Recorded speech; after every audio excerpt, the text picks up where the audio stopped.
घंटा नहीं उखाड़ सकता कि अब हार्ड रिकवरी हमारे देश में अलाउड हो जाएगी, क्योंकि बीएनएस आ गया और बैंक एनबीएफसी कंपनी को बीएनएस के द्वारा ज्यादा राइट्स मिल गए हैं, ज्यादा अधिकार मिल गए हैं और बेड बैंक भी आ गया हमारे देश में।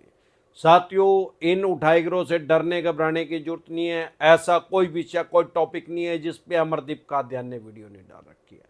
अगर आपको बेड बैंक से डर लग रहा है, बेड बैंक तो आ गया हमारे देश में, लेकिन बेड बैंक जो है बैंकिंग नहीं करेगा, किसी का पैसा डिपॉजिट नहीं करेगा और आम आदमी को उससे बेड बैंक से कोई फर्क नहीं पड़ेगा, क्योंकि बेड बैंक जो है, जैसे कि नाम से ही पता लग रहा है, बेड बैंक गंदा बैंक, वो जो बेड लोन है उनको खरीदेगा, लेकिन आम आदमी के लोन को नहीं खरीदेगा। जो बेड लोन है, हजारों करोड़ रुपए के जो डिफॉल्ट हुए हैं उनको वो खरीदेगा और उनको रिकवरी करेगा कानूनी रूप से।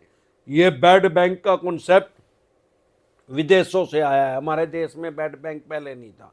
जैसे कि पहले हमारे देश में क्रेडिट कार्ड भी नहीं था, एक क्रेडिट कार्ड का भी कॉन्सेप्ट विदेशों से आया और हमारे देश में इंप्लीमेंट हो गया, लागू हो गया।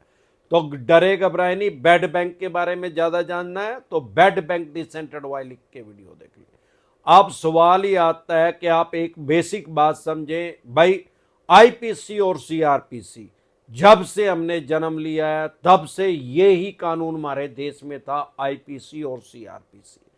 जब आईपीसी और सीआरपीसी था, जो कि ब्रिटिश काल में बहुत से कानून इसमें बने थे, तब भी डेमोक्रेसी का ध्यान रख के बने थे, तब भी हमारे देश में लोकतंत्र था, संवैधानिक कानून था और डेमोक्रेसी थी। अब जो नया कानून बना है वो भी डेमोक्रेसी के अकॉर्डिंग बना है, संविधान को ध्यान में रखते हुए बना है।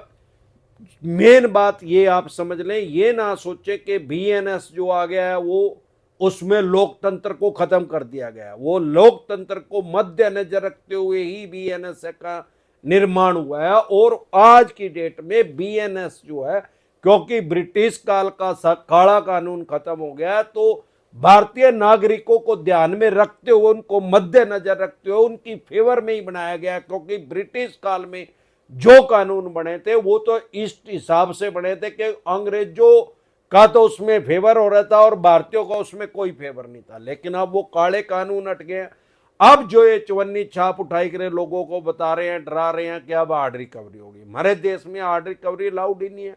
वो कह रहे हैं पुलिस के द्वारा रिकवरी होगी। अरे वर्ल्ड की सबसे बड़ी डेमोक्रेसी, दुनिया का सबसे बड़ा लोकतंत्र हमारे देश में है। बीएनएस से भी बे आने से भी हमारे देश में डेमोक्रेसी खत्म नहीं हुई है। हमारे देश में पुलिस का काम लॉ एंड ऑर्डर को मेंटेन करना है, कानून व्यवस्था को बनाए रखना है, ना कि किसी भी बैंक एनबीएफसी कंपनी के पैसे निकाल के देने का। वो लोन की ईएमआई डिफॉल्ट होना क्राइम में कंसीडर नहीं होता, अपराध की श्रेणी में नहीं आता। लोन की ईएमआई डिफॉल्ट होने से आपके फंडामेंटल राइट्स ब्रेक नहीं हो जाते, आपके संवैधानिक अधिकार खत्म नहीं हो जाते। कोई भी आदमी आपके घर अगर आएगा, सबसे पहले उससे आई कार्ड मांगे। आई कार्ड नहीं है तो दुकान पे ठुड मारो उसकी। और उसके बाद आई कार्ड होने के बाद भी उससे विजिटिंग लेटर मांगे, क्योंकि अगर आप बहुत से मेट्रो सिटी में रहते हैं तो वहां तो 5,000 आदमी उस बैंक एनबीएफसी कंपनी में काम करते हैं, तो 5,000 आदमियों के पास आई कार्ड होगा, नेचुरल है, स्वाभाविक है। अब क्या 5,000 आदमियों के पास राइट्स आ गए क्या आपके घर आने के, या मकान, दुकान, फैक्ट्री, कारखाने में आने के? अगर आप टीयर 3 सिटी में भी रहते हैं तो भी 500,000 आदमी तो उस बैंक एनबीएफसी कंपनी में काम कर रहे होंगे। क्या उन 500,000 आदमियों के पास राइट्स आ गए? नहीं। पहले बैंक एनबीएफसी कंपनी को आपके घर आने के लिए विजिटिंग लेटर इशू करना पड़ेगा, उसके बिना वो आपके घर, मकान, दुकान, फैक्ट्री, कारखाने पे आ ही नहीं सकता। अगर नहीं है तो मारो दुकान पे ठुड। और उसके अलावा डीआरए का लाइसेंस से, ये सबसे जरूरी, डेब्ट रिकवरी एजेंट, अगर उसके पास उसके आई कार्ड भी है और विजिटिंग लेटर भी है तो उससे डीआरए का लाइसेंस मांगे। डीआरए के लाइसेंस के बिना, डेब्ट रिकवरी एजेंट के लाइसेंस के बिना कोई भी आदमी रिकवरी का काम ही नहीं कर सकता। +2 वो होना चाहिए कम से कम, और 100 घंटे की उसको ट्रेनिंग लेनी पड़ती है, और 100 घंटे की ट्रेनिंग लेने के बाद पेपर देना पड़ता है, एग्जाम देना पड़ता है। वो क्लियर करेगा तब उसको डीआरए का लाइसेंस मिलेगा। 100 घंटे की क्या, इन्होंने तो 2 घंटे की भी ट्रेनिंग नहीं ले रखी है इन्होंने, तो दूसरे चवन्नी छापों के साथ जाके ट्रेनिंग ले रखी है लोगों को साइकोलॉजिकल प्रेशर में लेने की, मनोवैज्ञानिक दबाव के अंदर लेने की।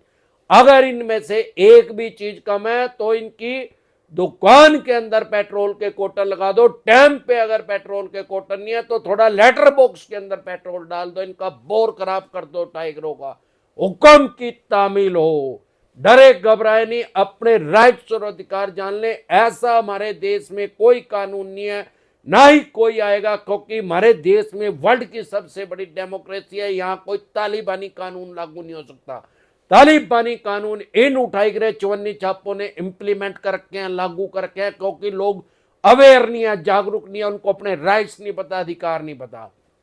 अगर आप हमारे साथ पहले से जुड़े हैं तो आपको अपने राइट्स और अधिकार पता है। अगर नए जुड़े हैं, आप अभी मुझे फेसबुक पे देख रहे हैं, फेसबुक पेज पे देख रहे हैं, इंस्टा पे देख रहे हैं, मौज पे देख रहे हैं, लिंक्डइन पे देख रहे हैं, हेलो पे देख रहे हैं, व्हाट्सएप चैनल पे देख रहे हैं, या अन्य किसी ऐप पे देख रहे हैं, क्योंकि अमरदीप कादियान की प्रेजेंस जितने भी देश में ऐप है सबके ऊपर है। तो हमारा एक चैनल है यूट्यूब पे डिसेंट एडवाइस के नाम से, जिसपे मैं 3000 से भी ज्यादा वीडियो डाल चुका हूं और 25,000 से भी ज्यादा घंटे लोगों को उनके राइट्स बता चुका हूं, अधिकार बता चुका हूं। सारे देश में किसी भी फाइनेंशियल एडवाइजर पे ना ही तो 3000 वीडियो डाली है और ना ही 25,000 घंटे, क्या 2,500 घंटे भी नहीं बोला गया, क्योंकि 25 घंटे भी अगर किसी को बोलना है या हमारी वीडियो 25 घंटे भी देखनी है तो एक दिन एक रात फोन चला के रखना पड़ेगा और 1 घंटा एक्स्ट्रा। और अमरदीप कादियान 25,000 घंटे बोल चुका है, 25,000 घंटे से भी ज्यादा। और जब तक हरिद्वार जाऊंगा लाखों घंटे बोल के लोगों को उनके राइट्स बता दूंगा, अधिकार बता दूंगा। जो हमारी वीडियो देखता है, 5th स्टैंडर्ड का बच्चा को भी अगर हमारी वीडियो दिखा दी जाए, 5वीं क्लास के बच्चे को भी, उसको भी अपने राइट्स पता लग जाएगा, अधिकार पता लग जाएगा।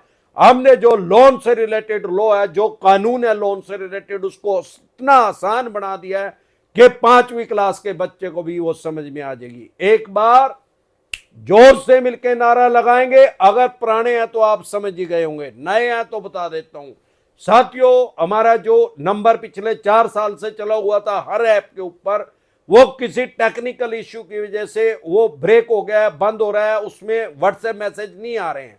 तो हमारी टीम ने एक नया नंबर इशू कर दिया, आपकी स्क्रीन पे आया हुआ है 9817651004। अगर आप हमारे से पर्सनल मीटिंग करना चाहते हैं, पर्सनल एडवाइस लेना चाहते हैं या टेलीफोनिक एडवाइस लेना चाहते हैं, आप इस नंबर को सेव करके व्हाट्सएप मैसेज करके मेरी टीम से अपॉइंटमेंट ले सकते हैं। इस नंबर को सेव करके डायरेक्ट कॉल करें, कोई रिप्लाई नहीं आएगा, व्हाट्सएप कॉल करें, कोई रिप्लाई नहीं आएगा, व्हाट्सएप मैसेज करेंगे तो तुरंत प्रभाव से रिप्लाई आएगा कि कैसे आप हमारे से पर्सनल मीटिंग कर सकते हैं, पर्सनल एडवाइस ले सकते हैं, टेलीफोनिक एडवाइस ले सकते हैं, या अपनी बेल करवाने के लिए, जमानत करवाने के लिए एडवोकेट ले सकते हैं। कश्मीर से लेकर कन्याकुमारी तक, आसाम से लेकर गुजरात तक अमरदीप कादियान के पैनल पे एडवोकेट काम कर रहे हैं। हम आपकी बेल करवा देंगे, जमानत करवा देंगे, सेम डे जमानत हो जाएगी, बाय एंड जमानत हो जाएगी। अगर चेक बाउंस का या ACS बाउंस का केस है तो एक बार जोर से मिलकर नारा लगाएंगे, जय ससुराल वालों की।